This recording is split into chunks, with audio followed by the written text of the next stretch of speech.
గురువుగారు, దేవాలయ దర్శన సమయంలో పాటించాల్సిన నియమాలే? చాలా చక్కటి ప్రశ్న. అందరము కూడా నిత్యం కానీ లేదా వీలున్నప్పుడు కానీ లేదా పండుగ పర్వదినాలు ఉన్నప్పుడు కానీ దేవాలయ దర్శనానికి మనం వెళుతూ ఉంటాం. మరి దేవాలయ దర్శనంలో మనం పాటించాల్సినటువంటి నియమాలు ఏమిటి? ఇది అత్యంత ముఖ్యమైనటువంటిది. మొట్టమొదట దేవాలయానికి వెళుతున్నాము అంటే ఈ యొక్క శరీర శుద్ధిని మనమందరం కూడా పాటించాలి.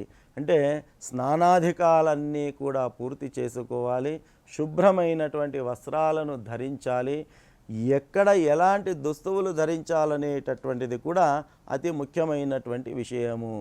ఐసీయూలో ఒక రోగిని చూడడానికి వెళ్ళాలనుకోండి, ఆ ఐసీయూలోకి వెళ్ళేటప్పుడు నేను ఎంచక్క జీన్సు టీషర్టు టోపీ పెట్టుకొని చెప్పులు వేసుకొని లోపల పోతానంటే ఆ ఐసీయూలో ఉన్నటువంటి డాక్టర్ కానీ అక్కడున్న పర్యవేక్షలు కానీ మనల్ని వదులుతారా? వదలరు. ఆ ఐసీయూలో వెళ్ళడానికి కూడా ఒక డ్రెస్ కోడ్ అనేటటువంటిది నిర్ణయం చేయడం జరిగింది. లేదు కోర్టు ఉన్నది, ఆ కోర్టులో వెళ్ళాలి అంటే ఆ కోర్టులో వాదించడానికి వెళ్ళేటటువంటి ఆ ప్లీడర్ లాయర్ ఎవరైతే ఉన్నారో ఆయన కూడా నేను మంచిగా కుర్తా పైజామా వేసుకొని మంచి కండువా వేసుకొని పట్టు వస్త్రాలు ధరించి నేను వాదించడానికి వెళ్తాను అంటే అక్కడ కోర్టు నియమాలు వాటికి అనుమతిస్తాయా? లేదు. వారు నల్లటి గౌను, తెల్లటి చొక్కా, నల్లటి ప్యాంటు, ఏదైతే ఒక డ్రెస్ కోడ్ పెట్టారో ఆ డ్రెస్ కోడ్ వేసుకొని వెళితేనే వారికి అక్కడ ఆ కోర్టులో అనుమతి అనేటటువంటిది ఉంటుంది.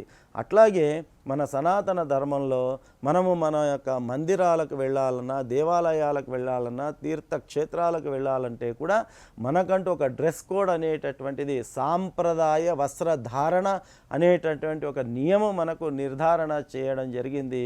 కాబట్టి అలాంటి సాంప్రదాయ వస్త్రధారణలోనే మనము దేవాలయానికి వెళ్ళాలి. ఈ విషయం మనమందరం కూడా గుర్తుపెట్టుకోవాలి. సర్వసాధారణంగా అందరూ కూడా కాళ్లకు పాదరక్షలు ధరించి దేవాలయానికి వెళుతూ ఉంటారు. కానీ మనకు ధర్మశాస్త్రం చెబుతుంది దేవాలయానికి వెళ్ళేటప్పుడు ఎట్టి పరిస్థితుల్లో కూడా పాదరక్షలు ధరించకూడదు అని చెబుతుంది. పాదరక్షలు లేకుండానే దేవాలయానికి వెళ్ళాలి అనేటటువంటిది మన ధర్మశాస్త్రంలో ఉన్నటువంటి నియమము. కానీ ఒకవేళ పాదరక్షలు ధరించి వెళ్ళినప్పటికీ ఖచ్చితంగా కాళ్ళు కడుక్కొని మందిర ప్రవేశం చేయాలి, లేకపోతే మనము దోషం చేసినటువంటి వాళ్ళం అవుతాము. కాబట్టి ఒకటి పాదరక్షలు లేకుండా వెళ్ళడం శ్రేష్టమైనటువంటిది. ఒకవేళ ధరించి వెళ్ళినప్పటికీ కాళ్ళు కడుక్కొని లోపలికి వెళ్ళడము. తర్వాత మందిరంలో ప్రవేశించిన వెంబడే మందిరం సుదూరంగా ఉండగానే మొట్టమొదట చేయాల్సినటువంటి పని శాస్త్రం ఏం చెప్పింది? ఆగమ శాస్త్రం మనకు అంటే ఆ మందిరం యొక్క గోపురం ఏదైతే ఉంటుందో ఆ గోపుర శిఖర దర్శనము చేసుకోవాలి అని శాస్త్రం మనకు తెలియచెప్పింది. కాబట్టి దూరం నుంచే దాన్ని ధూళి దర్శనము అని కూడా మనకు చెప్పడం జరుగుతుంది. కాబట్టి మనం అక్కడ వెళ్ళిన వెంబడే మొట్టమొదటగా ఆ మందిరం యొక్క ప్రాకార ఆ గోపురాన్ని శిఖరాన్ని రెండు చేతులు జోడించి శ్రద్ధాభక్తులతో మనము నమస్కరించుకొని ముందుకు వెళ్ళాలి. ఆ తర్వాత మనకు ధ్వజస్తంభము అనేటటువంటిది ఉంటుంది.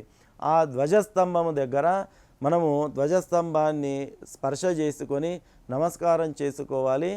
ఏ దేవతా దర్శనం కొరకు మనం వెళ్ళామో ఆ దేవుని యొక్క ఆశీర్వాదములు పొందడానికి ఆ ధ్వజస్తంభము దగ్గరే సాష్టాంగ నమస్కారాలు చేసుకోవాలన్నా, లేకపోతే మహిళలకు సాష్టాంగ నమస్కారం వర్జితం కాబట్టి మోకాళ్ళపై శిరస్సు ఆనించి వాళ్ళు ఆ యొక్క దైవ దర్శనం చేసుకోవాలన్నా అది ఆ యొక్క ధ్వజస్తంభం దగ్గరే చేసుకోవాలి.